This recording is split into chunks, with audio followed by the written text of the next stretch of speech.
दोस्तों, स्वागत करते हैं आपका वन पेज साइंस चैनल पर। और आज हम करेंगे ऑब्जेक्टिव क्वेश्चन हिंदी गद्य खंड का चैप्टर 12 तीस का, जो उदय प्रकाश जी ने लिखा है। तो चलिए सबसे पहले पहला ऑब्जेक्टिव क्वेश्चन देखते हैं बिना किसी देरी के। उदय प्रकाश की कहानी कौन सी है? जीवन है, तिरिक्ष है, रोज है या घुसपैठी है? तो तिरिक्ष है, अभी आपने हेडलाइंस में देखा। तो चलिए दूसरा नंबर क्वेश्चन देखते हैं। बी बिल्कुल सही था। उदय प्रकाश ने किस विश्वविद्यालय से एमए किया था? जोधपुर विश्वविद्यालय राजस्थान, इलाहाबाद विश्वविद्यालय उत्तर प्रदेश, सागर विश्वविद्यालय सागर या दिल्ली विश्वविद्यालय दिल्ली? तो हम लोगों ने पढ़ा था सागर विश्वविद्यालय सागर।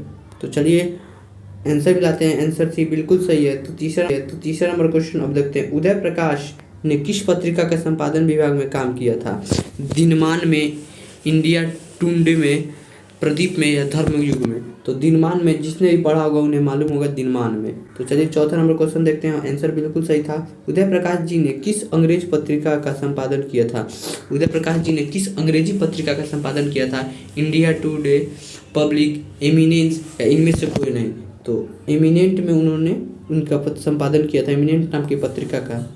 चलिए अगला क्वेश्चन देखते हैं। अब उदय प्रकाश जी किस पत्रिका के सहायक संपादक थे? मतलब उदय प्रकाश जी किस पत्रिका के सहायक संपादक थे? न्यूज स्टार, संडे मेल, नई दिल्ली, इंडिया टुडे, इनमें से कोई नहीं? तो जिन्होंने भी पढ़ा होगा उन्हें मालूम होगा संडे मेल, नई दिल्ली। अगला क्वेश्चन पर आते हैं। लेखक को किसने बताया कि तिरिक्ष में काले नाग से 100 गुना ज़्यादा जहर होता है?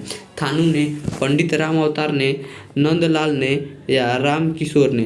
तो जिन्होंने भी पढ़ा होगा थानू ने ही उन्हें बताया था कि तिरिक्ष में 100 गुना ज़्यादा विष होता है काले नाग की अपेक्षा। उदय प्रकाश के अनुसार दशहरे के दिन में किस चिड़िया का देखना चाहिए? कौवा को, तोता को, नीलकंठ को या कबूतर को? तो जिन्होंने भी पढ़ा होगा उन्हें मालूम होगा नीलकंठ को। जो पढ़ के आएंगे वो तो आज मारेंगे। 30 क्वेश्चन है, 30 में 30 जाइएगा आज लेकर। लेखक को किसने 300 के 3 नोट दिए? तो डॉक्टर पंत ने दिए थे। अगला क्वेश्चन पर आते हैं। Question number 9। लेखक के दुःस्वप्न के सबसे खतरनाक पात्र कौन थे? तो जिन्होंने भी बुक को पढ़ा होगा उन्हें मालूम होगा सांप और बिच्छू, शेर और तिरिक्ष, हाथी और तिरिक्ष थे। अगला क्वेश्चन पर भी जाते हैं।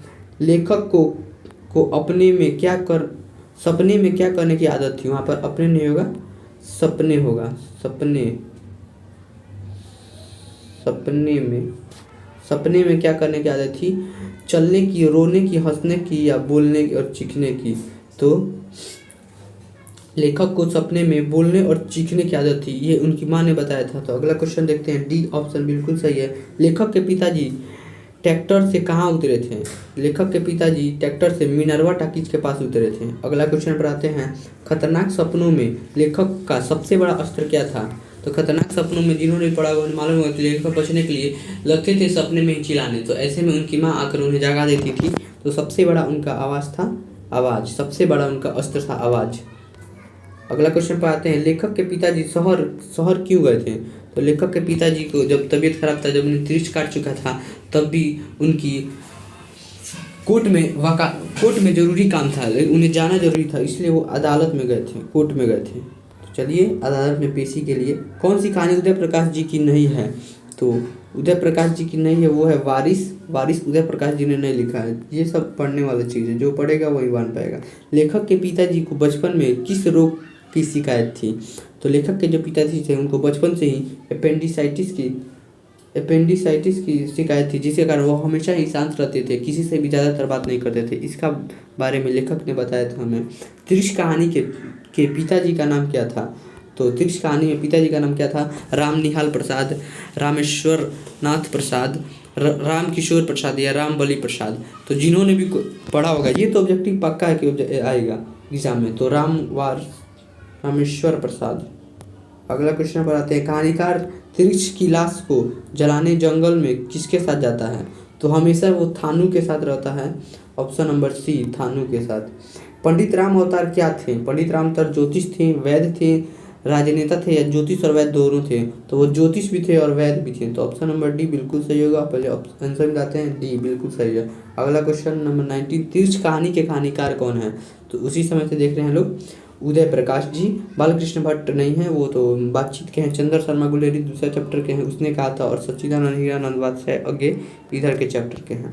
तो आगे वाला क्वेश्चन, कौन सी कृति उदय प्रकाश की नहीं है?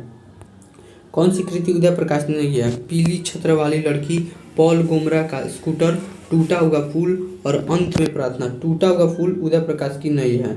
तो आंसर में जाते हैं। आंसर नंबर सी बिल्कुल सही था। त्रिश कैसी कहानी है? मिथकीय, मनोवैज्ञानिक, सांस्कृतिक, प्रतीकात्मक। तो तिरिक्ष एक प्रतीकात्मक कहानी है। आंसर देखते हैं।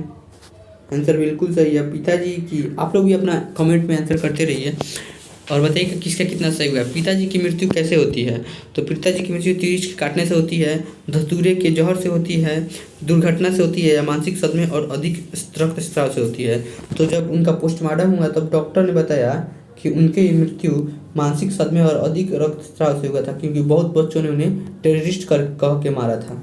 अगला क्वेश्चन पाते हैं। उदय प्रकाश जी का जन्म कब हुआ था? ये तो सबसे आसान है और ये याद रखने वाला चीज़ है, 1 जनवरी 1952 को। अगला क्वेश्चन पर आते हैं। ऑप्शन में जाते हैं। ए बिल्कुल सही। कौन सी कृति उदय प्रकाश की है? दरियाई घोड़ा। दरियाई घोड़ा यहाँ पर उदय प्रकाश की है। दरियाई घोड़ा जो कृति है वो उदय प्रकाश की है। ऑप्शन नंबर बी सही है बिल्कुल। तिरिक्ष के लेखक कौन है? मलयज नहीं है, मोहन राकेश प्रगीत और समाज के हैं, उदय प्रकाश हैं, और भगत सिंह तो एक लेख और एक पत्र के हैं। सी ऑप्शन बिल्कुल सही। तिरिक्ष क्या होता है? तिरिक्ष क्या होता है? जंगली सांप होता है, दरियाई घोड़ा होता है, भेड़िया होता है, या बिस्खापर होता है? तो बिस्खापर होता है, बिस्खापर। तिरिक्ष एक बिस्खापर होता है। इसके बाद का क्वेश्चन देखते हैं। अरेवा परेवा उदय प्रकाश की कैसी कृति है? उपन्यास है, कहानी संग्रह है, कविता संग्रह है, या इनमें से कोई नहीं है? तो अरेवा परेवा कहानी संग्रह है उनकी। ये ऑप्शन मिलाते हैं। बी बिल्कुल सही है। 28 नंबर क्वेश्चन को देखिए। कहानीकार को सपने में बोलने और चीखने की आदत है, यह किसने बताया था? कहानीकार के पिता ने, कहानीकार के माँ ने, कहानीकार के भैया ने और कहानीकार के चाचा ने। तो देखिए, जब हम लोग पढ़ रहे थे तो हमने बताया था कि जब कहानीकार चीखने लगते थे तो उनकी माँ आकर उन्हें बताती थी कि तुम सपने में चीख रहे हो। तो कहानीकार के सपने में चीखने के बारे में कहानीकार के माँ ने बताया था। अगला क्वेश्चन पर आते हैं। B number. तिरिक्ष को कैसी कहानी मानी जाती है? तो तिरिक्ष को एक जादुई यथार्थ की कहानी मानी जाती है, ये बताया गया है। तिरिक्ष कहानी की केंद्रीय घटना का संबंध किससे है? कहानीकार से, कहानीकार की माँ से, कहानीकार के पिता से, कहानीकार के मित्र से। तो पूरी कहानी में कहानीकार के पिता की ही बात होती है और तिरिक्ष की। यहाँ पर तिरिक्ष दिया नहीं है तो कहानीकार के पिता की। आइए अगला क्वेश्चन देखते हैं। और इसी के साथ हमारा क्वेश्चन खत्म हुआ। तो आप लोग कमेंट में कीजिए कि किसका कितना आंसर सही हुआ। और चैनल पर अगर नए हो तो लाइक, सब्सक्राइब और शेयर करना ना भूलें। साथ ही दोस्तों के साथ इतना फैला दें कि सभी का हिंदी में फुल नंबर आए, 100 में कम से कम 95 तक आ जाए। तो चलिए फिर मिलेंगे अगले वीडियो में। Thank you, bye.